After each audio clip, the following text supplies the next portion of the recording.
Alright, this was unexpected, but I've been waiting for this support for so long. We finally got more Heraldic support for Tron, or Vectrix if you want to go with the dub. And the support wave is not the way I was really expecting because it's going with attack names. But overall, I'm still going to be very excited, so let's begin. So first off, we start off with Heraldic Beast Griffin, which is a level 4 wind beast with 1600 attack, 1000 defense, and each effect is hard once per turn. The first one is that you can send one Heraldic Beast monster from your deck to the graveyard, except itself to special summon this card from your hand, but you're restricted to only using Heraldic Beast to exceed summon for the rest of the turn or numbers. Pretty obvious restriction because the numbers is basically Tron using the other numbers in his deck, and design wise is very similar to Zexal. But this first effect is already very good because it sets up your play along with being extended for your play because of the special summon. But the second effect is that this card can be treated as 2 materials for exceed summon of a number exceed monster that requires 3 materials. These type of effects are always really good, especially since the heroic boss monsters require at least 3 materials to summon them. So already good support. In which we go to Heraldic Beast Stat Whale. Yes, based on whale, shark. It's a level 4 water fish with 900 attack, 1900 defense, and each effect is hard once per turn. The first one is that if this card is no more special summon, you can discard 1 card to add 2 Heraldic spell or traps from your deck to your hand. Sets up graveyard and adds for key pieces. This is already very good, especially with the second effect where you can banish this card from your graveyard, then target 2 Heraldic Beast monsters with the same name from your graveyard, special summon in defense, but you are only restricted to exceed summoning for the rest of the turn with Heraldic Beasts or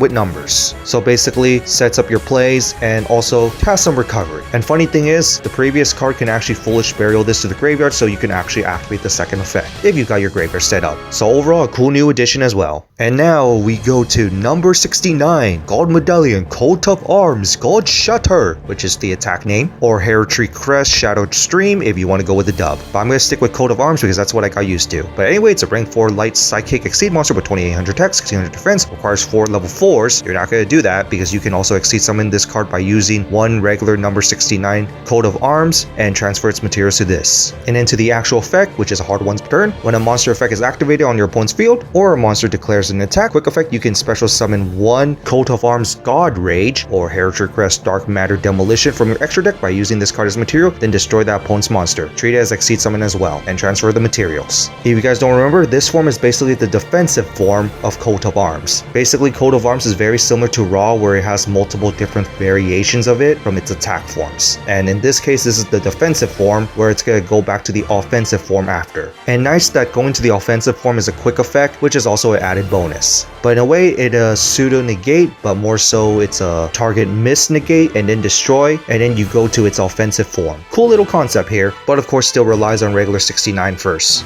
In which we go to number 69, Coat of Arms God Rage, the offensive form, which is a rank 4 light psychic exceed with 3100 attack, 900 defense, requires 5 level 4 monsters, which is not going to be done because you're going to be using God Shatter to go to this form. But first off, it cannot be destroyed by anything, which is related to the anime effect. Glad they brought this effect back. But the second thing is that once per turn, quick effect, you can dash 1 material from this card and target 1 face-up monster your opponent controls, and its name is treated as known, which is going to relate with the third effect where when your opponent's monster effect is activated by your opponent's resolve, if its effect is unknown, negate the activate effects. Basically, it steals their identity and basically treat it as nothing, which was the idea of Coat of Arms in the first place, or Heraldics, where it steals your opponent's identity and it basically becomes nothing, hence the unknown part. Overall, it's a cool new way of bringing back Coat of Arms, especially with a cool way to negate, and glad that they brought the protection back, and it's pretty offensive too with the power. Too bad it doesn't retain the ability to steal your opponent's effect. I know that's more of a base form thing, since it's mainly the base form that steals the effect, and if it goes to God Rage, that's just the full-on offensive form. But it's just too bad that there's no way to loop back to the original form,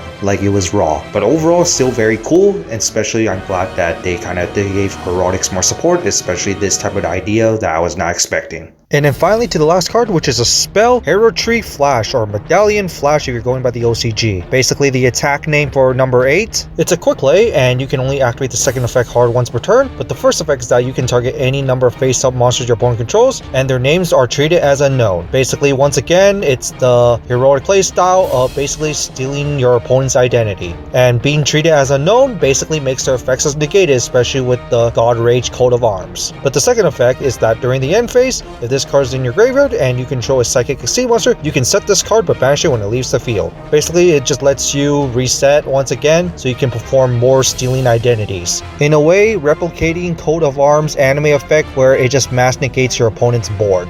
Overall, it's just cool, especially since if you have guard rage on the field, more unknowns basically means more effects are going to be negated. And I do have to say, this is just a cool new way of negate overall, and this is definitely a must play for Heraldics, especially with Coat of Arms. So that's it for the new Heraldic support. What do you guys think of it? Honestly, I was not expecting them to take basically the Winged Dragon of Raw route, where they just gave Coat of Arms different forms based on its attack names, but I overall like it because those anime moment cards could actually be actual cards, and it will definitely be awesome. And it's just cool to see support for these after for so long. Now the only thing is, what will they do with the Chaos number 69? Because I feel like that should be the next step, especially since his sons all use rank ups. Even though Argent Chaos Force only ranks up rank 5s or higher, it would be cool if they make more Heraldic ranks up. Especially it would be cool if they decide to rank up number 8 and just give Tron the ability to do rank up would just be cool, because it would be kind of weird that being the second main villain and his kids all having the ability to rank up and him not having so is a little weird. And technically he created the rank up card,